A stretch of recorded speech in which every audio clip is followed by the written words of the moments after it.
Welcome to Car Con Carne. I'm James Van Osel. Happy Hump Day. Car Con Carne is sponsored by our friends at Siren Records McHenry out there on Main Street in McHenry. Stop by for all the new stuff and all the good stuff just waiting for you in the bins. All that used stuff that's awesome to rifle through. It's like going to a library, except you can buy stuff and take it home. Siren Records McHenry. Also, as we're recording this on Wednesday the 23rd. I will tell my guest, Mike Lust, right now. The show is also sponsored by Phonation, a Chicago podcast compilation. 10 Chicago podcasts pressed to vinyl. That's the goal. Wow. 10 right? You were the guys messing up the vinyl the vinyl situation right I'm not now. messing up anything I'm yet. kidding. My goal is to disrupt it if we get funded on Friday. Yeah. This is just pure ambition and balls at this point. No, it feels great to hold a piece of vinyl. It does, and we'll talk about your vinyl in a second. But so Friday is the deadline, 8 p.m. to get 10 Chicago podcasts pressed onto vinyl. I don't think it's been done before. If it doesn't happen this way, someone's going to do it. So it may as well be me.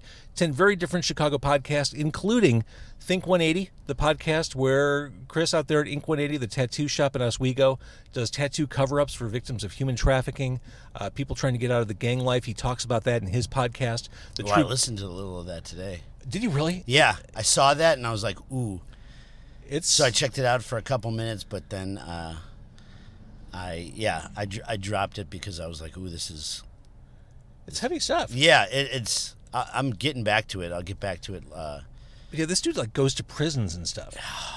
He's really doing impressive work. That's one of the 10, Mike Lust. Also, a true crime podcast, If the Walls Could Talk, about the corruption, the massive amount of corruption at Edgewater Hospital, where I was born. That's just 2 of the 10 podcasts. Please help. Again, the deadline, if you're listening to this or watching this anytime before Friday the 25th at 8 p.m., you can get your hands on a copy of this record. It is Phonation. Go to Kickstarter. Search Phonation, P-H-O, Nation. That guy right there, he is Mike Lust. His new album, Demented Wings, kicks all kinds of ass. We're going to eat wings tonight. I want to thank Dante's. We're eating. I didn't even make that connection. Dude, that's why I'm a broadcaster. I'm not that clever. Demented Wings. We're going to eat some Demented Wings. We are. Thanks to our friends at Dante's. Thanks to Tim at Dante's. Mike, who's working there tonight. Dante's it's a Chicago favorite. Well, I was telling you on the walk up to the car that it's kind of been just a lifesaver during the pandemic. It's kind of been my go-to, and I eat wings probably 3 times a week.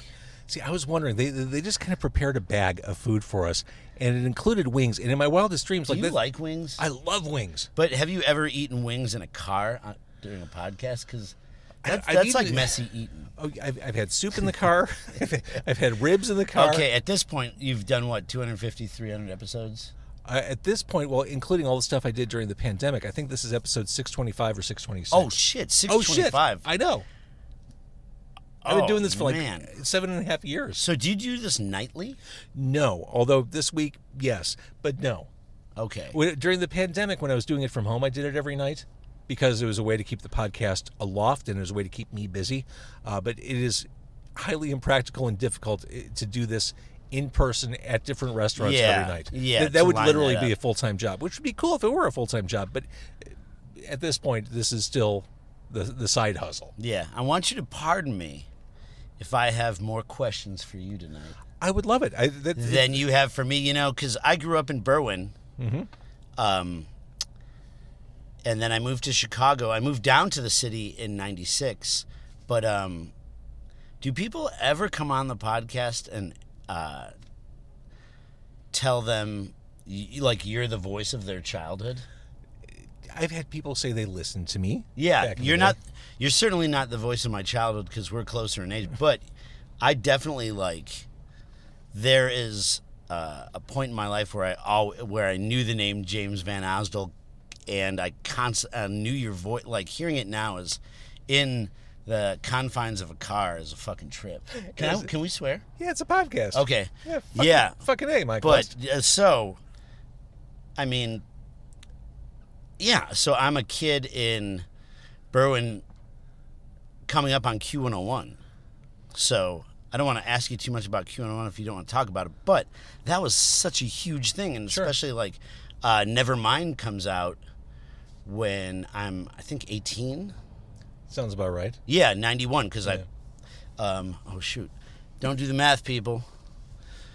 Math is hard. This is math this is hard. Rock This and isn't roll a math crowd. Don't worry about it. Rock and roll isn't about math, but and math is for liars. But listen, but yeah, that station was like just fucking booming.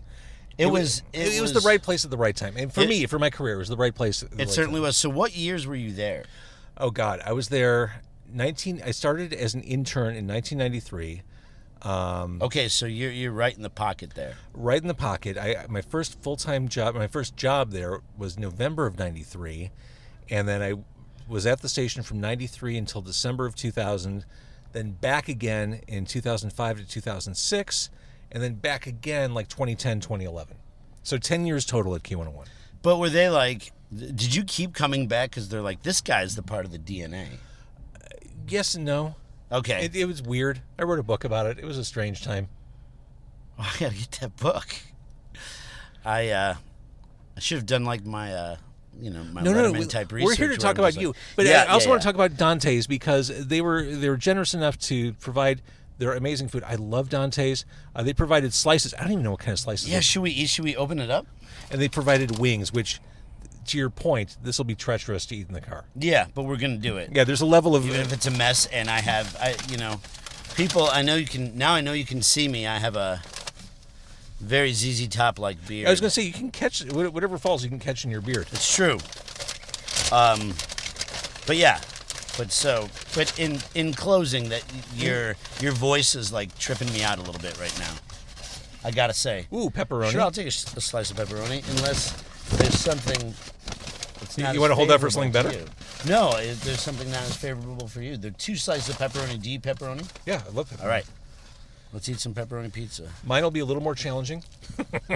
Jesus. Mine's... I've already got to pick it up with my hands, and I know... Oh, shit. Okay. Mine's a little disaster. We're going to work on that. Let's get the wings out. Oh, these are still hot. Yeah. Oh, so if that was treacherous, but you're getting the wings out? I can smell them. I need to open it. It's okay. You know, like those old cartoons, like in Scooby-Doo, where the scent fingers come down the hall and they hook you by the nose and pull you down the hallway. That's what these wings are doing to me right now. Look at that! Oh my God, they smell so good, Mike.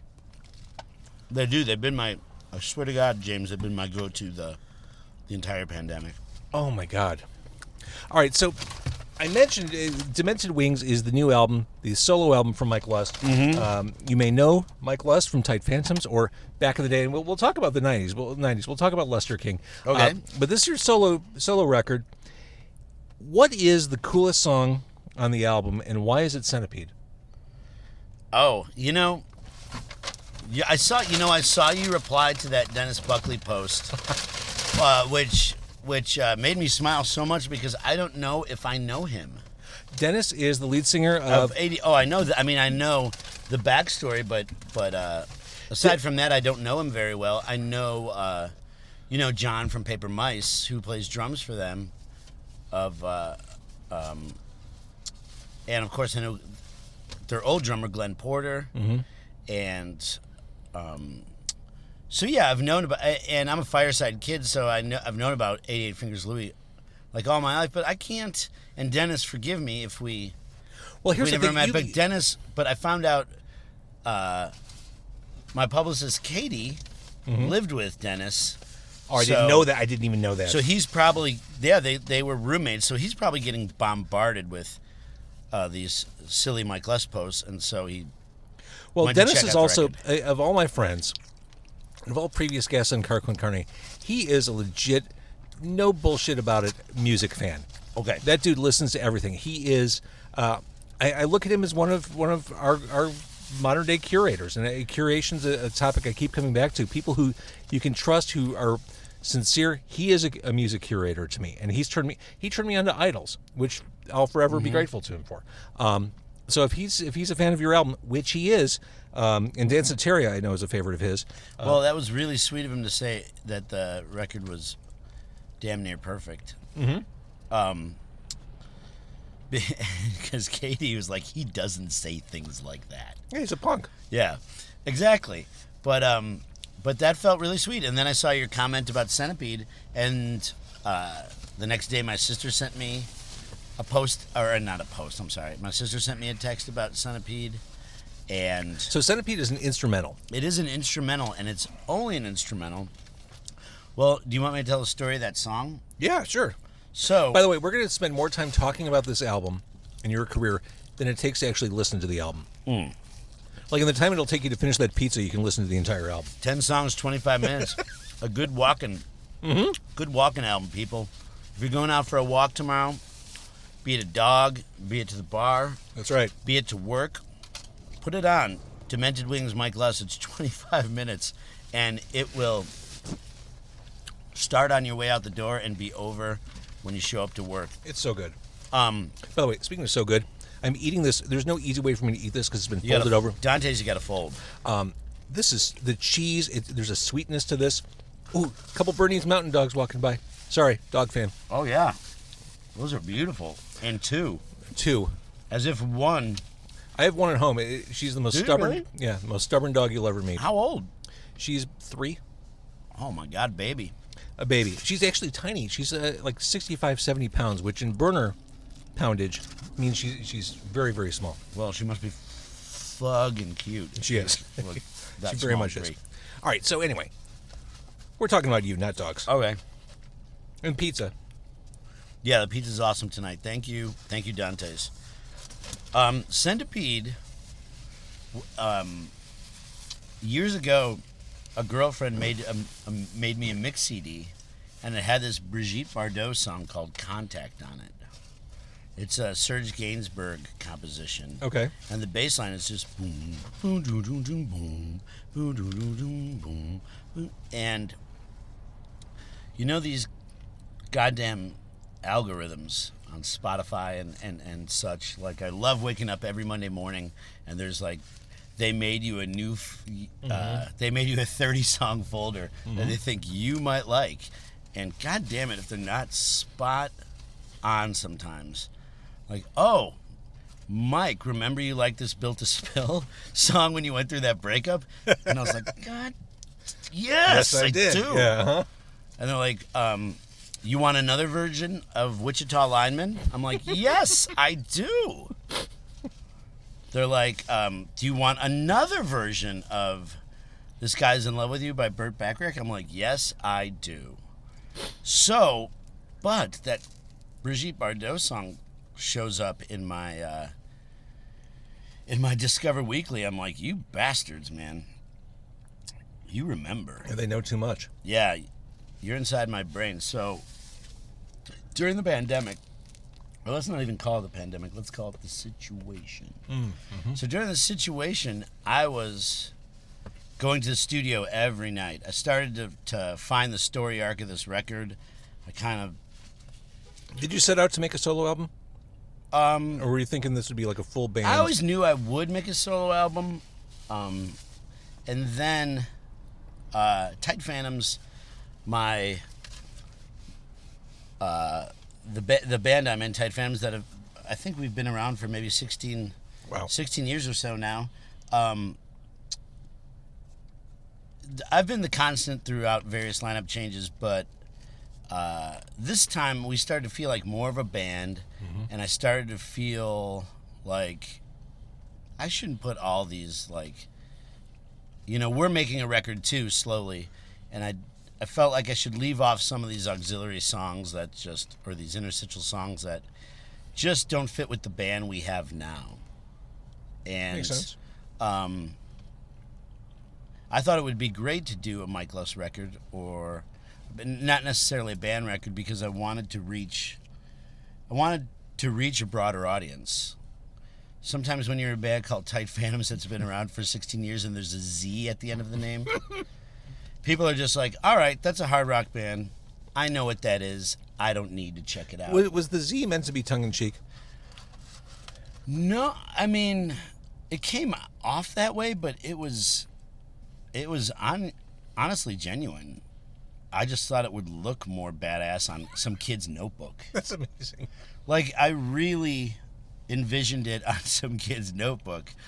That's how Because you were that kid growing up listening to music. Exactly. I had the VH, and I learned the Metallica font and the Iron Maiden font. So I was cocky enough when we started that band to think some kid's going to put this on his notebook, and we put the Z at the end. But, you know, a blessing and a curse. It's people see that and they don't always take it so seriously. They might not check out your new music if there's a Z tag to the end of it. I mean, you know more than anyone how fickle the record buying public, not even the record buying public, The but music people, consuming? Yeah, the music consuming public is, and like checking out new music. I'm just wanting people to check it out. Just listen to it. If you listen to Danceteria, you'll probably like it. Oh, yeah, that's the gateway drug to the album. Mm-hmm. And Centipede, just this, going back to what you were saying, or I'm not sure where you're going with the Brigitte Bardot. Okay. It's just a cool, it does have that kind of retro, almost like 60s. Well, here's where I'm going with it. I was going to, like I said, I was going to the studio every night during the pandemic. That's where I was quarantining. During the incident. During the situation. That's right. And I would go home basically just to sleep. And I'm like, if I can't put a record together during this time, I got problems. So I would just, whatever I was inspired by when I was making coffee that day, when I was getting out of my pajamas, when I was taking a shower, I heard that song. That song came up and I was like, oh, shit. I'm going to the studio tonight to make a song with this bass line. That's interesting. Very bass line. So, I went to, that's just the story. A lot of these songs on Demented Wings are just a product of one night. Whatever I was inspired by that day, I'd go to the studio and make that kind of song. If I was listening to Spoon, I would go make my version of Spoon. Of course, it wouldn't come out that way. But I'm glad you're saying this, because when you listen to the album, it's cohesive, but it definitely goes in a bunch of different directions. I mean, the cohesion is just, it's from your mind. Yeah, it's from my mind, and it's the same guy, the same little weird Muppet dude singing over every song. So that's kind of the common thread. Now, correct me if I'm wrong. You've never been a fan of your own singing, have you? No, never. But I think you'd agree, as that kid who grew up writing band logos on notebooks, swagger is like 9/10. Oh, and I learned that in Lustre King, and we'll get back to that. But yeah, I went and made a song aping "Contact" by Brigitte Bardot, Serge Gainsbourg, and I actually had to put it in the liner notes. Oh, see, I haven't seen the liner notes. When the record comes out, you'll see it, because I was very fearful that I would get called on it, because it's close. Okay. I put a little, I wouldn't even call it a chorus, but I put another counter hook in it that, in keeping with the 60s theme, I love the old Spider-Man cartoons. Oh, yeah. And wait, are you talking like the Spider-Man cartoons? Like, it got psychedelic and weird. It got one weird. season. Like, it was pretty straightforward, like a comic book one season. Then it got really like lots of weird colors and like jazz club stuff going on. That's the thing. All the music was, the score for that cartoon is so incredible, and people get on YouTube because someone made a compilation on YouTube of just the musical sections of that cartoon, and it's so disjointed that it makes its own little hilarious Spider-Man story. But it was like a weird, like jazz flute loungy feeling. It was like a real Hepcat type of jazz in that Spider-Man cartoon. So I put a little Spider-Man counter melody in there, and you'll hear it, that just disrupts that bass line enough. The fact that we're here talking about pizza, Spider-Man, and music makes me regret that we haven't done this before in the past 30 years we've been in the same ecosystem together. Mm-hmm. Oh, yeah, me too. That's why, and it's wild to just meet you today, because we have a lot of friends and colleagues in common. I joked about talking while I have a mouthful of food, but we're doing it. Oh, yeah. And here's proof that Dante's is delicious. These are my interview notes There we go. There's the pepperoni pizza. I'm grabbing the blue cheese. Oh, please do. Please do. There's a little bit of heat in the pizza, which I like. It's just enough to make you think, oh. Is it in the pizza or is it in the wing you ate? The pizza. I haven't had a wing yet. So a little bit, I don't know if it's maybe it's just crushed red pepper. I don't know what it is, but I like it because the pizza itself is very sweet. So it's a nice balance. All right, this is going to be... I'm already making a mess. All right, is this ranch or is this also blue cheese? I think it might be ranch. I think if Tim over at Dante's knows me, Tim Murphy, he gave me a This ranch. is blue cheese. He gave me a ranch and a blue cheese. This has to be blue cheese.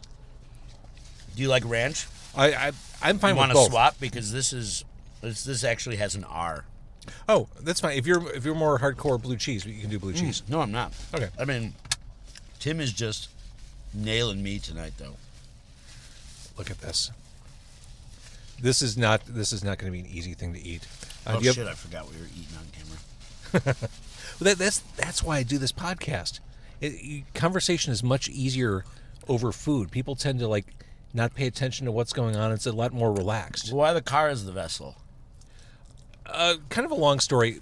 I started this podcast with a friend of mine 7.5 years ago, and we wanted to do a food podcast, and realized that there was no way to do it inside restaurants for reasons of acoustics, and also restaurant owners probably wouldn't groove on it. This is kind of like doing one in an ISO booth.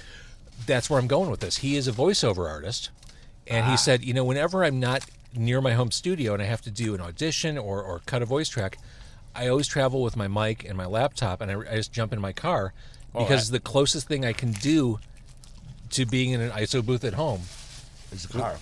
And that's kind of what led to us, getting the gear and miking up my Mazda. Yeah, he's pro as hell. He is pro as hell. That is a good call. Maybe someday I'll cut a vocal in a car. I love this idea. I've had I had Tiffany playing in here. That was yesterday. 2 days ago. Oh, 2 days ago. Yeah. That was, I noticed the second time you had her on. Mm-hmm. That's incredible. I mean, I laughed and inhaled a lot of spice at the same time. Shit. No, that's, Katie told me that yesterday. She's like, he's having Tiffany on. I'm like, think we're alone now, Tiffany? Or Tiffany who works down at Pet Boys. Which one? I'm sure Tiffany from Pet Boys is very nice. She's great. Mm-hmm. So, all right, going back to the album, Demented Wings. This is definitely spicy. These are perfect, actually. They're awesome. Because you have some wings at some places, they're spicy to the point where it's just painful. It's just it's you're eating them quickly just so that you get done with it. Oh, I don't want a challenge. No, I like heat, but I like flavor. Yeah, that's it. We're on the same page, Angela. Mm-hmm. So we talked about Danceteria briefly. Mm-hmm. A Dennis Buckley favorite. Nice. Pandemic inspired? That song? Yeah. As much as I'd like to not admit that, because I don't want, and I was really cautious when we were shooting the video that I wanted to show the sort of suspended animation we're all going through, and then make it a little Twilight Zone-y, but I don't want it to be like time stamped or like a period piece, especially like when we look back on this in 5 years. You don't want to be like, oh God, was that my that my The Rising? Oh my God! But great pull. But yeah, my gear was at my house when the pandemic came on and the situation came on, and so I was like, oh wow, like what nice serendipity that most of my mobile rig is here in my living room, and the world shut down the other day. So I set everything up, and I just started making I was watching that Go-Go's documentary. Which is great. It's awesome.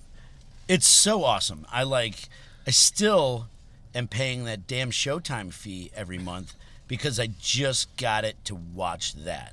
I did too, and I the second I signed up for the subscription through Amazon Prime, I very quickly went into my account and canceled the subscription because I knew I wouldn't watch anything else. I did start watching something else that lured me into paying the monthly fee. But I was watching that documentary, and they were going through. Jane Weedland was going through the motions of writing "Our Lips Are Sealed," and just hearing that, like the acoustic demo of it, just kind of drove the point home that how great of a song that is. When I was... Dude, before that documentary was over, I ordered their first 2 albums for delivery. Oh, yeah. Like, before I was done watching it, I had the 2 albums in the mail. Oh, yeah. It was out of the sleeve before it was over. But when I was little, my sister got a Monte Carlo. Do you know, like... Oh, yeah. Like, the big boat? Yeah. This is 82. She got her first car, and it had a sunroof. I think I was... maybe 8 or 9 years old, and she rolls up to our house. She's like, Michael, get in. And it was almost like they gave her the Go-Go's tape when she bought the car, because she had the Monte Carlo, she had the new car, the 38 Special tape, and the Go-Go's tape, and we just were bumping Our Lips Are Sealed, and I was hanging out the sunroof of this car because I'd never experienced a sunroof before. You got one right here. I do. But that song has always had like holds a really close place in my heart. It's so good. That bass line. Yeah, the bass line. But I realized that it starts with just a raw drum beat. Like there's a few measures of the drums before the band comes in. Right. So I'm like, another opportunity to like, that's the song I'm going to make tonight. So that afternoon I just looped Our Lips Are Sealed and slowed it down. So it's like boom, boom, boom, boom, boom, boom, boom. Okay, boom, boom, I hear it boom, now. boom. And so like I wrote my own little slow, like Robitussin version of Our Lips Are Sealed. And because I'm running through my filter, it's no longer a Go-Go's song. It's an awesome song. Justifiable first single. By the way, not my first rodeo. I do have baby wipes. That's awesome. This is actually your 4th rodeo. It is. My nose is running now, Mike. Oh, my God. Well, the album, again, it's so quick. If you blink, you might miss the whole album. It opens with Next Hex. Next Hex. Great intro to the album, and as we talk about bass lines, I love the bass on that song. Oh, yeah. Everyone calls that the Killing Joke bass line. And I didn't think about that at the moment. They weren't like an inspiration in that particular moment, but now I hear it and I'm like, oh yeah, like that first Killing Joke record, and just that gnarly bass and just the darkness that it brings. Like, I wanted to make a distorted bass song. I didn't know if that was going to be the kickoff of the album, but later on, when you're sort of sequencing a record and you're creating the arc of the album, you're like, oh god, this is like the opening song. I like your instrumental approaches. Sunday Night, very different from Centipede. Definitely more of a like film score vibe. Well, I'm super, to be completely honest with you, that's the kind of music I listen to, is Morricone, or a lot of Burt Bacharach, a lot of like 60s, a lot of Les Baxter, and a lot of Exotica. So that's the music that I really, and that's why it's sometimes hard for me to write hard rock songs for Tight Phantomz, because I don't listen to that much hard rock or metal anymore.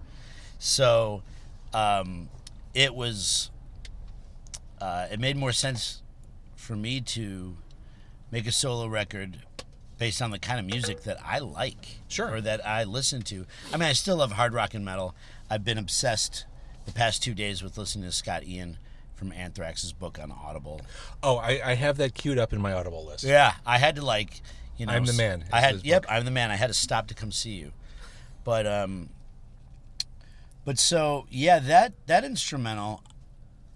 I mean, I love writing instrumental music, and to be honest, like songs like Centipede and Sunday Night Instrumental, I just couldn't think of how to sing to them. Someone way more talented and a much better singer could. I've even played it for friends and thought like, what is this vocal melody? I remember for Next Hex, I was having coffee with Aliana from Hex, or not Hex, I'm sorry, Fax, and Cap. She's the drummer for Cat Power too. Doing some name dropping here, but she's one of my best friends. But I put the headphones on her, and I was like, how do you sing to this? How would you sing to this? So sometimes, because I haven't really been a singer for that long, I still ask, like, I still want to know the best way. Of course. I feel like once I can find a vocal melody, I could, plug in lyrics. But yeah, she helped me with that one. But Centipede and Sunday Night Instrumental, I'm just like, I give up. Well, but it does have that sort of, I love that baritone guitar. I've always been, like I said, I mentioned Wichita Lineman. I'm a big fan of Glenn Campbell and, like, Calexico and that Desert Highway guitar, that boomy, like, I love Brokeback. Oh, yeah. Doug McCombs from Tortoise's band, and, like, that cinematic Desert Highway guitar, That's the kind of stuff. I'm a sucker for it. Over the past year, I find myself, when I've been working from home every day, that's the kind of stuff I want to hear when I'm at home working. Sometimes it's a lot easier for me to focus on cool instrumentals or just work with cool instrumentals in the background than songs with lyrics. Well, I can't write an email. I can't so much as write an email if songs with lyrics are happening. Okay, like mine. Because the second I recognize the lyric or just I key into the vocal, I'm done. I'm off my screen and paying more attention to the music. So like that cool desert type stuff, whether it's Calexico or Brokeback, I love that.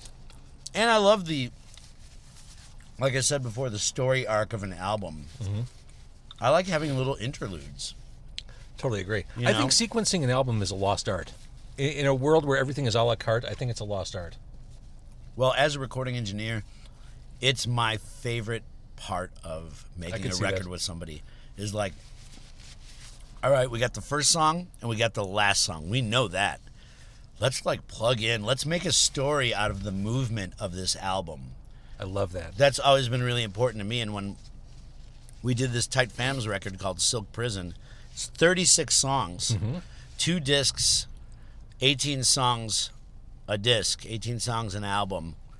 And that was, it took years to come together. And that's kind of why I make music slowly, is because I still think of the album. As physical media is back in public consciousness and people are buying it, I think that makes a lot of sense. People want to be taken on that journey. And I was having this conversation this morning about Phonation, which we're trying to get funded. The idea of putting on a record, when I listen to digital music, I'm antsy. I ADD my way through songs. I don't listen to the whole thing. But when you put on a side of a record, you're locked into that journey, that story, for 20 minutes. You're not getting up and re-cueing it. You're listening to it, start to finish. Yeah, I'm almost proud of myself when I like an entire record these days. It's like, man, I did the work. I didn't just listen to the single. I just didn't listen to my two or three favorite songs. There's records in the past 10 years that I've put on the entire record every time. So I still that's the way we grew up, Yes, absolutely. Let's talk a little bit about the guitar. Let's talk about Chrome Intentions. I love the riff. I love the lead guitar on this one. It's a guitar song. That was kind of the candidate for the first video. I could see that. Because it was the most Mike Lust. It was the closest song to Tight Phantomz. Fair. And so that's why we didn't do that as the first video, and I'm glad we didn't, but it's great. Thanks. That was when I actually mentioned it earlier. That was from a day of listening to Spoon, who are one of my favorite bands. Sure. I don't mind saying it. Love that fucking band. And I'm like, I plugged into a really cheap Trainer amp at the studio one night and just started playing that riff, and I'm like, oh man, it sounds like a spoon riff or something. I'm gonna give it a spoon type drag or swagger, and of course it just never. You run music through your own filter, and it just never comes out that way anyway, and that's the beauty of it. Please grab more wings. I may. Yeah, I will.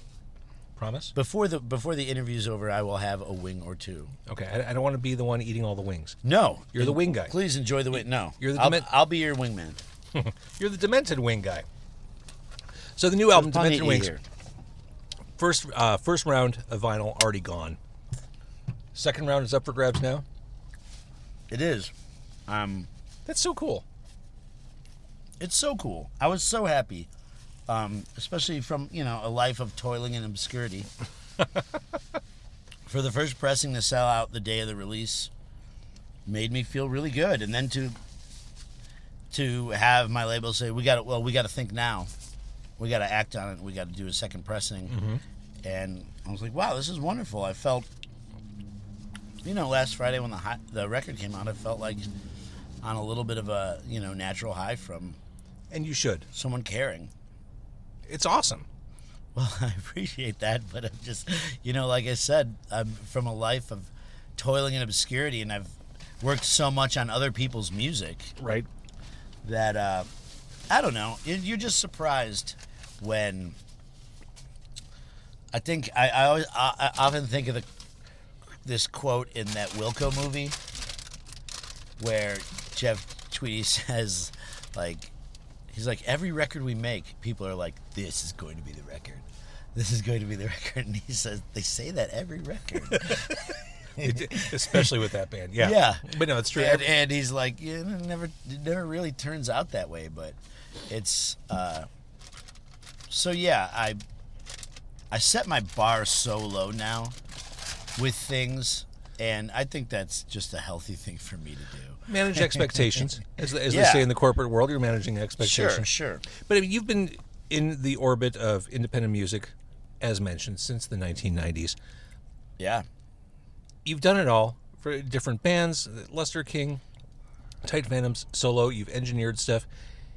Where do you think, or I guess trace the evolution of the Chicago scene from when you started? Where are we at now? Is it better or worse than when you started? Is it just plain different? Boy, that's a good question. Because I was hanging out with I'm going to do some name dropping again here. So my buddy Jason is in a band called Salvation.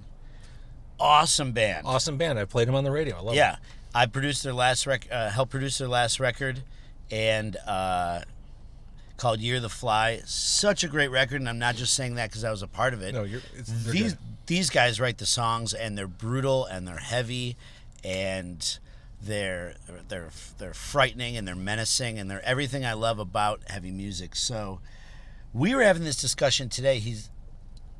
We were listening to this band called Bunny. Okay.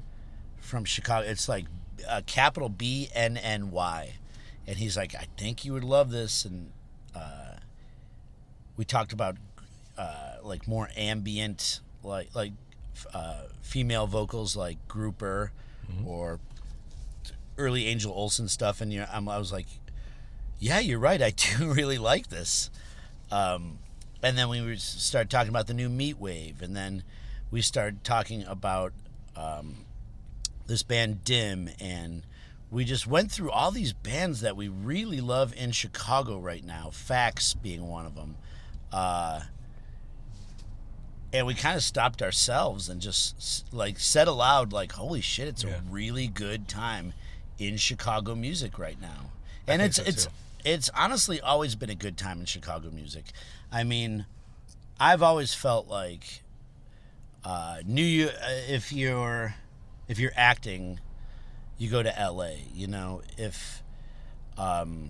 if you're doing music, you go to Chicago, It's kind of like I just felt like that was what this city, what I recognize this city as is an incredible music town, and it has been since since you were an intern, and way before that with the Touch and Go stuff too, God, yeah. like the Jesus Lizard, and I don't know, Yeah, Sea and Cake, Tortoise, all my favorites. Like, Well, and that's just it. I mean, that diversity of sounds. I mean, this is a town that can support sounds like Sea and Cake or Meat Wave or, I mean, this is a town that launched the career of Wesley Willis. I mean, Yeah, just to it show can- you how bonkers and broad the city can be. yep, and it can all be on one Saturday afternoon at Yes. a wonderful street festival, you know? Absolutely Everyone right. can coexist, and everyone does coexist. And those are the bills I love, too, are those really oddball, like, genre ones. I always prefer those. I want to see a diversity of stuff, I do, too. especially on those bills where there are like 3 opening bands. Give me a whole bunch of stuff to think about. Yeah. Not just, you know. Oh, that's a good point. I don't really want to go to any more of those bills that are 3 opening bands, but yeah, do what James says. If give me something to think about if you're going to do that. If I'm going to go to a 4-band bill, like, I hope that's where They should all that's what it is. fit together, but they shouldn't sound the same. Yeah, I agree wholeheartedly. You know, I remember going to see Public Enemy and Sonic Youth Yes. at the Aragon. Yes. And I was in the front row because it was might have been New Year's Day, or it might have been December 29th. It was somewhere around there, but it was cold. And I remember my friends and I went to the Aragon and lined up in the alley Yep. alongside the Aragon at 11 a.m. Oh, and my God.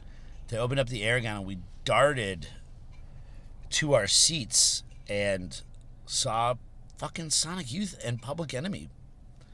And it was incredible. And it worked. It worked so well.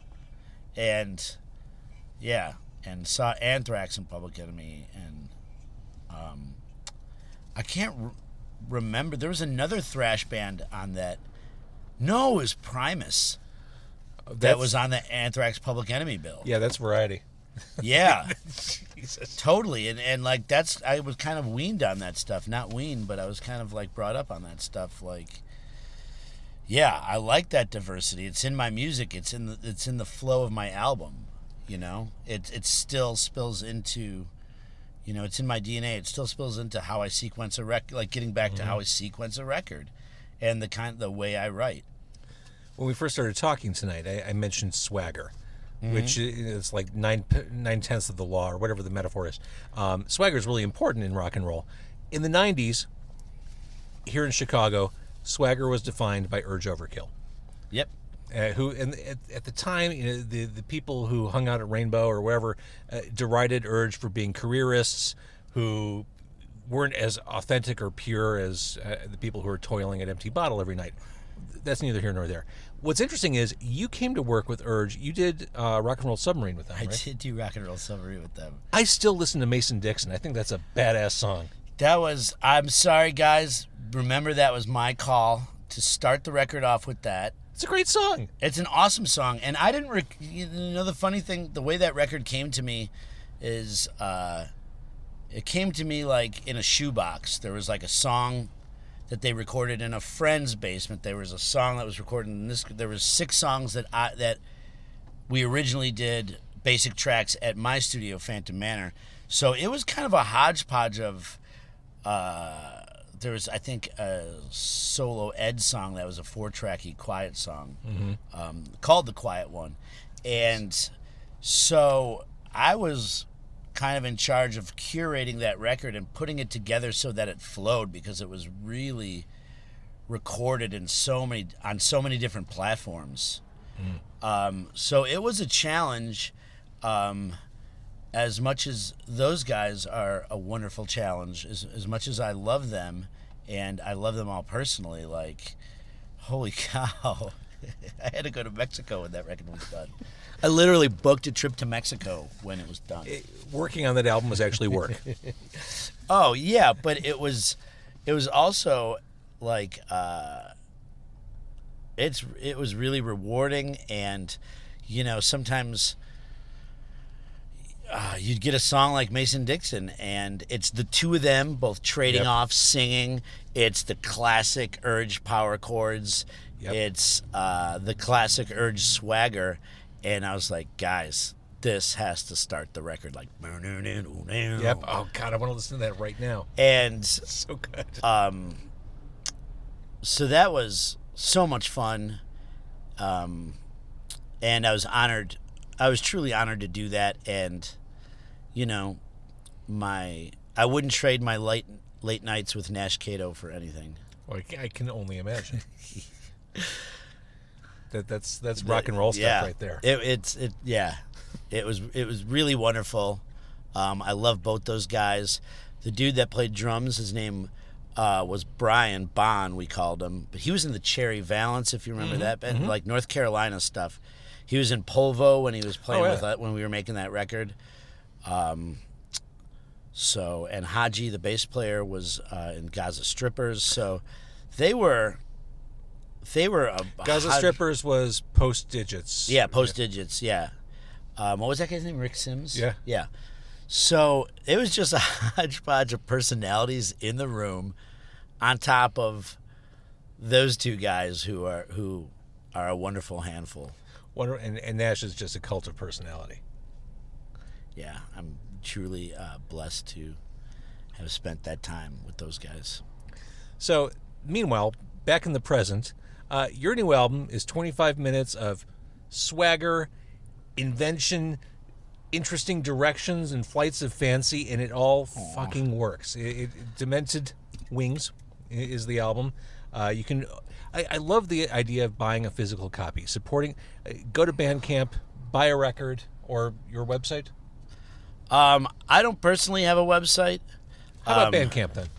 Yeah, Bandcamp's great. I mean, you can get it anywhere. And, you know, soon enough when the physical copies are around, please go to, you know, support your local independent record store.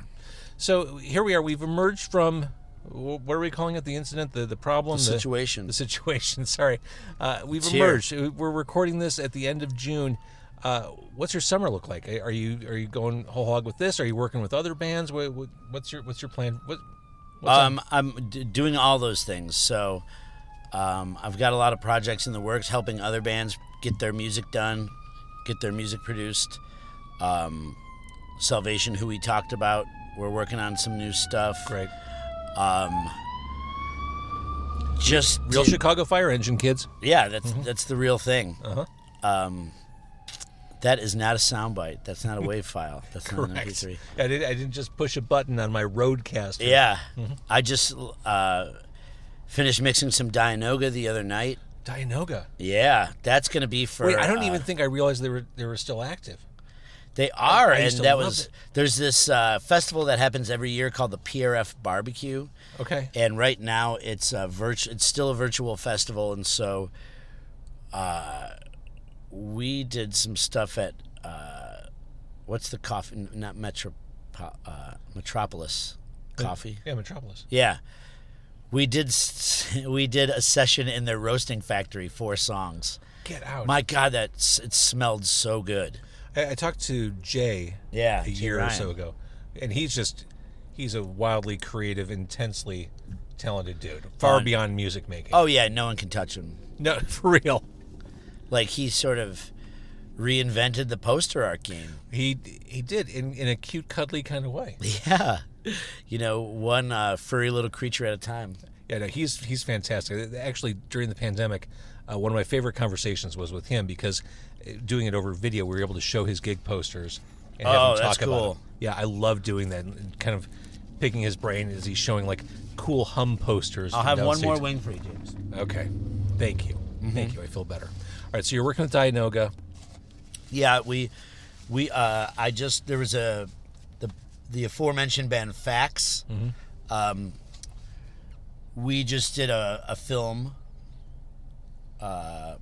We shot a film above Metro that came out a couple weeks ago, in the Haunted Theater above Metro. Top Note, right? Yeah, we did a film promoting their new record where they played their new album live. That's cool. And that's a cool space. That came out, yeah, it is, and that came out so good that now they're pressing that to vinyl. So I've been doing a lot of these because that's how we're experiencing music now. Not live streams, but I've been doing this thing where bands film themselves to present it as a concert later, but we record it well and mix it well, so I've been busy doing that. I spent 5 days recording the lyric at the Lyric Opera. Damn.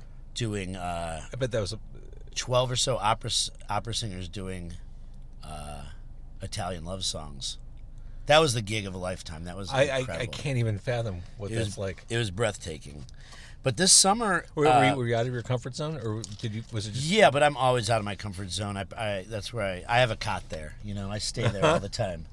So, but that's what you do when you're a recording engineer during a time when you got to pick up work when you can get it. I recorded a little bit of everything during the pandemic, the situation, and it was awesome. It kept me afloat.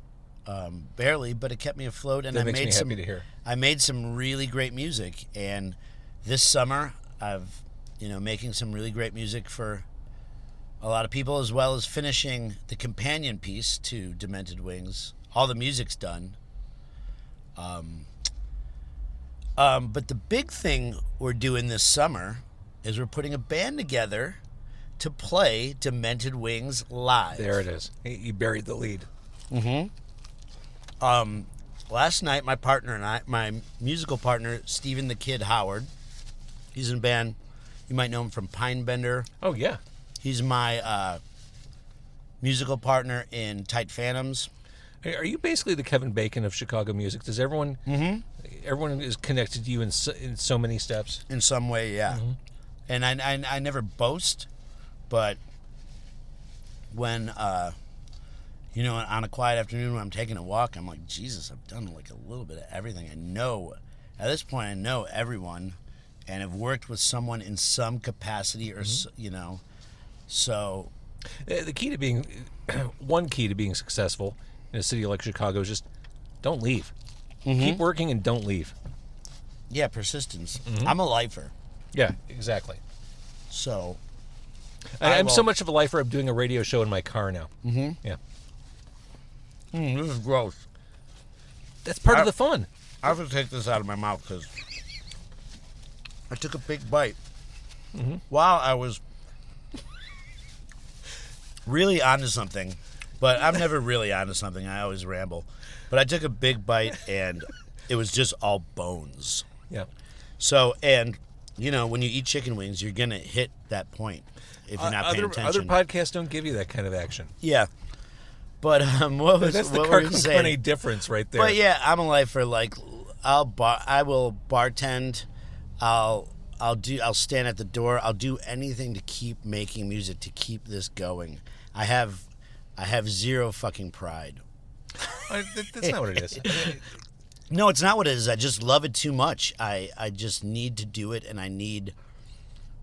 I don't like to say no to helping someone make their music or get their music out there, or we'll never like stop at the chance to help someone produce a song or two or produce their album. And for years I did that AV Undercover show. That's right. For The Onion, and that was, man, like working on people's records and making my own music, and then doing this show where when you do. Sometimes you turn around and you have 300 episodes of something, where we did everyone from Wang Chung to Guar to They Might Be Giants. I bet that was a blast. It was awesome.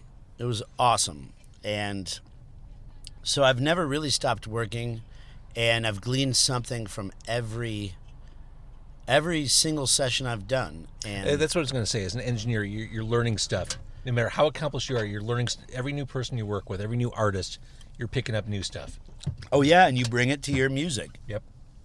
And so I don't know if I really even think about my own music that much. I just one day, I don't know, I just know how to finish a song, or one day I just know how to do it from something I've picked up from somebody else. It's pretty remarkable how to look back on 20 years of making music, like good and bad. Well, and more than that, right? Lustre King was mid-90s. Yeah, we started in 96 and it went to 99, and we were like predominantly instrumental band, but we were on Southern Records, so we, that label was kind of popping for a while, and so we had some great opportunities and did some awesome things, and that kind of opened me up to recording three band, like Sweep Like Johnny, a folk artist named William Elliott Whitmore, and a hardcore band called 10 Grand. So I made these 3 records, all Southern related things, and that's when I was able to start my recording career from those 3 records and that label, Southern. So yeah, Lustre King was a lot of fun, and it was where I got my own personal swagger from. I love it. I should mention, we're recording this about a block away from Dante's. We're by Winchester in Chicago. Is it just me, or has everyone who's walked by the car looked incredibly fit? I feel like a troll, like a creature that lives under the bridge. You ever? Yeah, I was going to ask if these windows are tinted. Not so much. Have you ever been to Miami? Never, but I'm sure it's more of that. Oh, it's just everyone's so goddamn gorgeous, and it's like sickening after a while. You just you jump in the pool, and then you're like, I'm just gonna stay underwater for a while. Exactly. And you're like, you see, I'm gonna wait till those people go to the bar to get out of the pool. It's exactly like that. All right, Mike Lust, I'm gonna let you eat a little more off camera if you feel a little better about that. No, I'm good. I'm good. I'm satiated. Well, that's an important thing. Love the new album. Love talking to you. And Thank you so much. It was so great to meet you. Likewise. Can we do this again, like down the road this year? I noticed that you've had guests on multiple times, so I would love to come back. This was so much fun, and this is, have me back anytime. Good. Once you start touring with the I'm new a little band, chatty Cathy, or performing with the new band, we'll do something. Let me mention this though, really quickly, if I may. So last night, my partner and I had a talk about putting together the kid. Stephen the Kid Howard is my musical director and band leader for this, so I don't have to be the bad cop. So we talked about putting together a band to perform. Yeah. We've had offers to come do this stuff now that the record's doing okay, but I just didn't think the world was coming back this quickly. No one did. I found there's no buffer. We're here. Okay. Yeah, I found true comfort in the fact that I could put out this record. I don't have to think about a record release show. Yeah. I don't have to think about putting together a band because I've recorded most of the instruments myself, and the world coming back happened to sync up with the record coming out. So now we did meet to put together a band, and hopefully, I want to have like a real eclectic gathering of musicians on stage with a gang mentality, and we attack these songs the way they need to be, and create like a very create a powerful what's the word I'm looking for? A powerful read of the record that's not exactly how the record sounds. So I'm looking forward to that. Hopefully we'll be on stage by September. Awesome. Yeah. Awesome. And that'll be the belated record release show. No, really no rush. Do it on your own terms, on your own time. We'll be there for you. Yeah. You'll have wings ready? Fuck yeah. Demented Wings. You'll have a slice of pepperoni ready? That was delicious. Thanks again to Dante's for their hospitality. That's Mike Lust. Go listen to his music. Go support him. Go buy yourself a hard copy of the record. Thanks for watching. Thanks for listening. Thank you.